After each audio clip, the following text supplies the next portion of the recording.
सशक्त air defence system ने उन्हें आसमान में ही नष्ट कर दिया।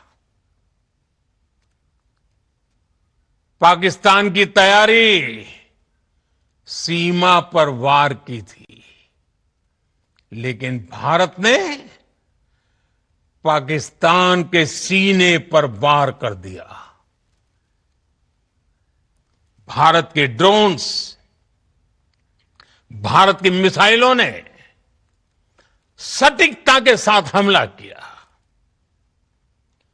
पाकिस्तानी वायुसेना के उन एयरबेस को नुकसान पहुंचाया, जिस पर पाकिस्तान को बहुत घमंड था। भारत ने पहले 3 दिनों में ही पाकिस्तान को इतना तबाह कर दिया जिसका उसे अंदाजा भी नहीं था। इसलिए भारत की आक्रामक कार्रवाई के बाद पाकिस्तान बचने के रास्ते खोजने लगा। पाकिस्तान दुनिया भर में तनाव कम करने के लिए गुहार लगा रहा था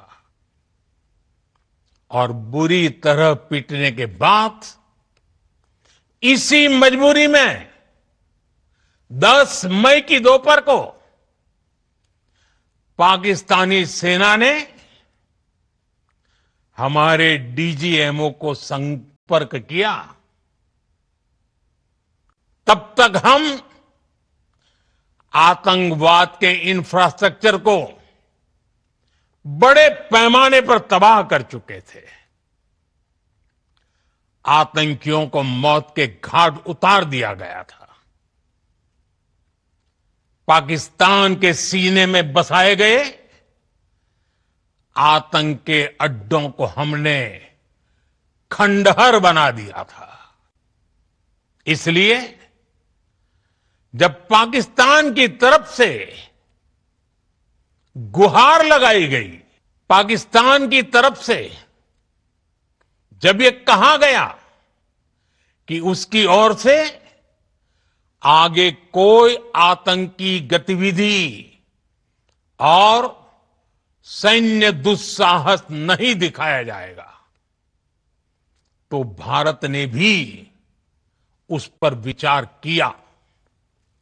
और मैं फिर दोहरा रहा हूं, हमने पाकिस्तान के आतंकी और सैन्य ठिकानों पर अपनी जवाबी कार्रवाई को अभी सिर्फ स्थगित किया है। आने वाले दिनों में हम पाकिस्तान के हर कदम को इस कसौटी पर मापेंगे कि वो क्या रवैया अपनाता है।